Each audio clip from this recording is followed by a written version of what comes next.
Hello everybody, this is Tim here with another episode of BoomStick Critique. Figured I'd go ahead and do my review for the first Children of the Corn, the numero uno of the Corn. Just to give my rating right off the bat, I'd give this 2.5 stars out of 4. It's an alright movie, it's nothing amazing. Every now and then it goes from good to pretty good.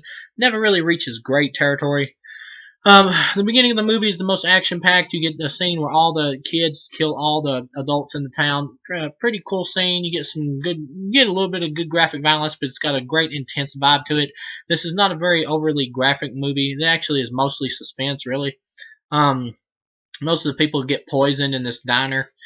There's these two little kids in the movie who are like these two cute little kids, sometimes overly cute in the film, who are like the non-evil kids. Well, actually, most of the kids aren't really evil. They really just think what they're doing is the right thing. They're just really stupid. You got this kid named Isaac, played by John Franklin, who does a great job. I know everyone who's watching this review most likely already knows John Franklin was really not a kid when he did this. He actually had like a growth disorder, hormone deficiency, whatever, where he looks more childlike than what he is. So he was very creepy here. Definitely gave the good fire and brimstone preaching performance. He plays Isaac, a great character here. The movie doesn't offer me as much information on Isaac as I would have liked. I would like to have known what happened to Isaac's parents or whatever. Maybe, I guess Isaac, well, I know they're dead, but I mean, I guess, Isaac, you have to kind of make it up you got to kind of fill in the blanks yourself. I guess what we're supposed to just put in is that I guess Isaac's parents were probably, I don't know, they could have been preachers themselves or churchgoers. And maybe Isaac just started studying the Bible, and he really thought that he who walks behind the rose is God. And, he really thought that his parents were doing wrong. He was just tricked. Because in the movie, Isaac is really, he really does think he's doing the right thing. He really does believe that this is God that he's communicating with. And then you got Malachi, who's just like the evil guy who just wants to slash and gash. He just wants to stab people and take out his anger and aggression. He's like the enforcer.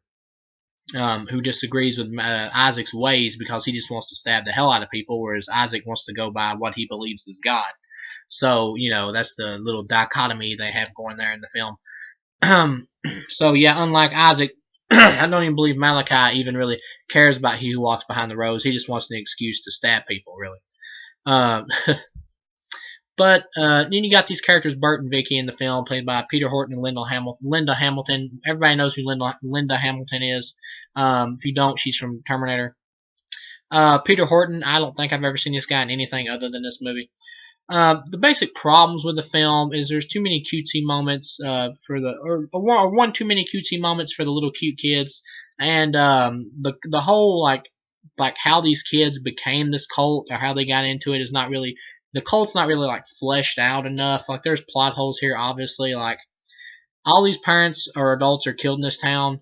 That's already pretty far fetched, but it works for a little chiller story like this, a little spook story like this one.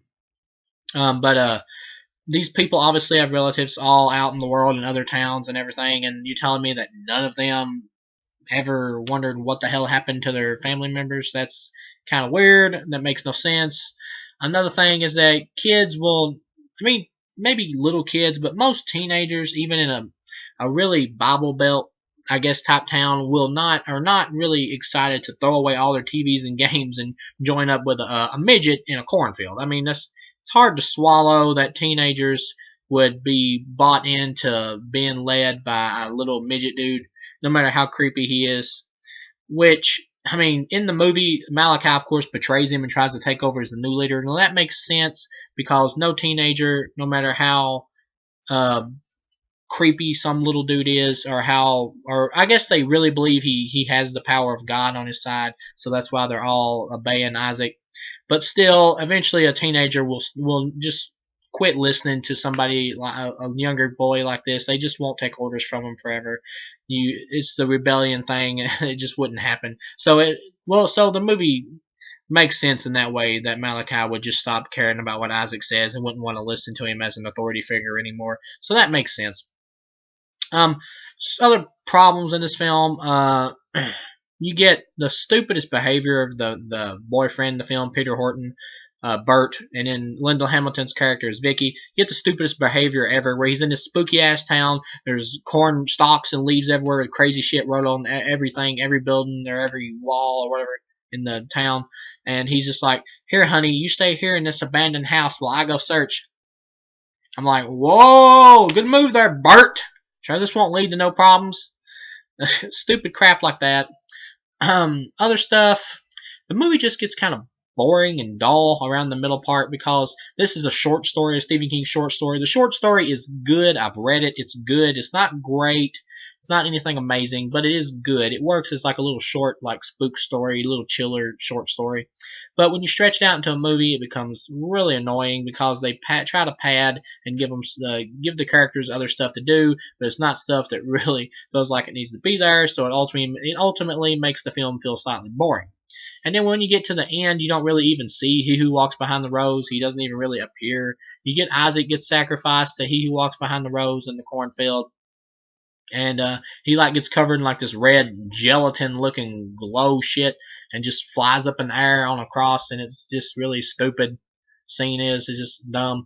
I actually like it when He Who Walks Behind the Rose was underneath the ground. Some people think of it as like Caddyshack, like the golfer from Caddyshack or whatever. But I actually liked it. I thought it had a nice vibe to it. One thing though, I would have liked to have actually seen the monster. You never really actually see the monster. He just appears in like some red jello-looking light form that swallows Isaac or whatever. And of course, Isaac comes back to life as like this zombie-looking thing, or zombie-looking Isaac. He's pretty much possessed by He Who Walks Behind the Rose, and it wants to kill Malachi for disrupting the cult, messing everything up, for trying to take over.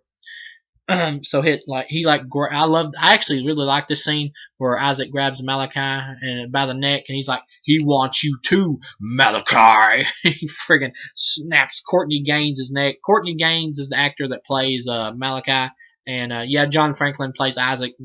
But this is a really good scene with them together. Another thing I laugh is when Bert gets in a fight with Courtney Gaines' Malachi character. He just like bitch slaps him down until he pretty much gives up. I thought that was funny. Yeah, just another problem. You just don't really see the monster, and that was kind of a letdown. Pretty much, Bert destroys He Who Walks Behind the Rose, or casts it out of the cornfield anyway, by burning the cornfield like it's a lake of fire, like from the Bible passage. It makes sense in the movie. But he burns the cornfield to cast the demon out of the cornfield. Pretty much he Who Walks Behind the Rose. They don't really explain exactly what he is, but in the movie you pretty much get the hint that he's a creature that feeds on souls, and he tricks these kids into thinking that he's God because he wants them to sacrifice themselves to him every time they turn 18 or whatever, so he can eat their souls, and that keeps him alive. He obviously is some type of creature that feeds off souls. He's probably just like some kind of demon or demon pagan entity or whatever, just something like that, pretty much.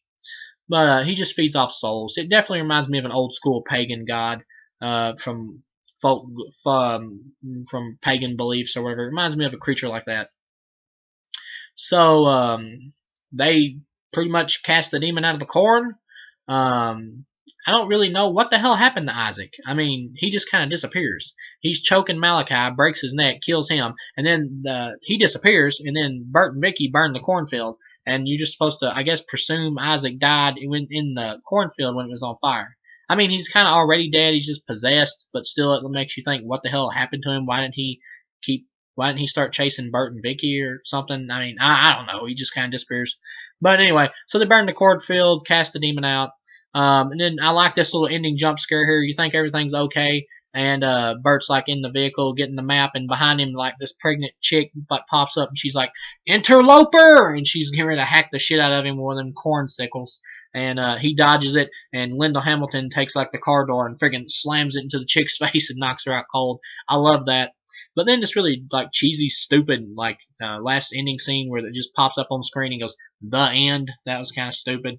The movie probably would have been better ending wise if it would have just ended with them like just not even saying the end, but just like them walking off into the next town and like just having the credits start rolling. That would have probably been a little bit. That would have been a simpler, softer ending that would have worked better than just popping up and saying the end like right after some pregnant chick got knocked out. It's kind of stupid. Other cool things about this movie, it's well directed. It's the best directed movie in the series. It's got some fun suspense in the movie and really well directed shots. But it's just the story's not. It's not got enough oomph to it. It's not got enough to it to keep it interesting for the running time that the film's going for. You can just feel it being stretched out. And it's just where there's not enough. There's no more adults. There's only two. You don't get any more kills, so it's just stretched out. It just comes off as boring at certain points. And the stupid shit about the man leaving his woman in an abandoned town by herself is plumb retarded. That's unforgivably stupid. But yeah, the musical score here is great. I also love the beginning when it's like showing all these drawings of like what the children have done after they've took over, and it's playing like that the cool music. That's great. The acting is fine. Malachi is intense. He's fine. The actor gives an intense, good performance, good bloodthirsty, stabby performance. He's good. Isaac, he's creepy. He comes off very well. Bert and Vicky, they're pretty much just the token heroes. They're fine. They're serviceable. There's nothing impressive about them. They're there. They're likable. The beginning of the movie, they come into town because they accidentally hit this boy on the road, but he was already dead because he was trying to leave the cult, and Malachi slit his throat for that. So Bert finds accidentally hits him on the road after he's like wandered out on the road with his throat slit, and so he wants to find help, or go to the local authorities and report what's happened. So that's how they wind up in the town.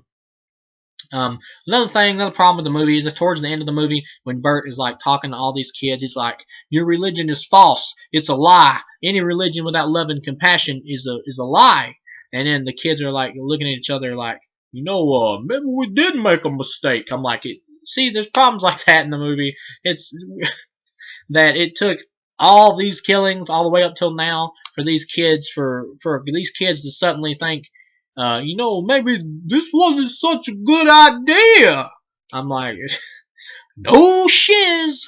But anyway, that's stupid.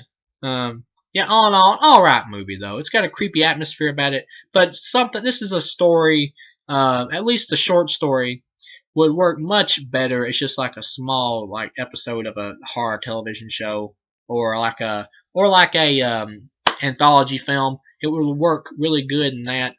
It's like a good little chiller story. Still not one of Stephen King's best stories, but a good one. Like a one-off.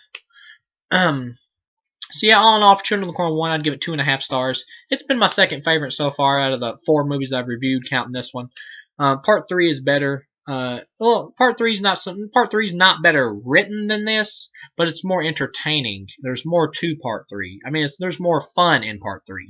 It's got like more of a fun kind of a monster movie vibe it's just more entertaining to watch. So that's why it gets that little extra half a star and round it out to 3 over this one's 2.5 stars, because this movie's dead serious.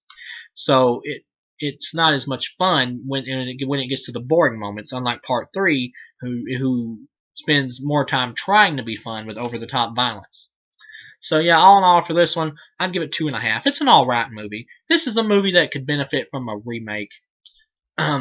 If you want to do a remake of it and do like a feature-length version of this story, you have to add in better explanation. You need to flesh. I'm getting lost here, but if you want to make a feature-length version of this story, what you have to do is you have to increase the information you give about the cult. Explain more about the way the cult does things. Explain more about what the hell exactly he who walks behind the rose is, besides just being a demon or whatever that feeds off souls. You need to give more to it. If you fleshed out that stuff right there, you could easily add on some extra runtime right there. But yeah, all in all, 2.5 stars. Alright movie. Not a horror classic. Not even a good horror film, but an alright one. I recommend the film. Give it a watch. It's worth watching, but it's not anything to write home about. So I'll see you guys again with another corn.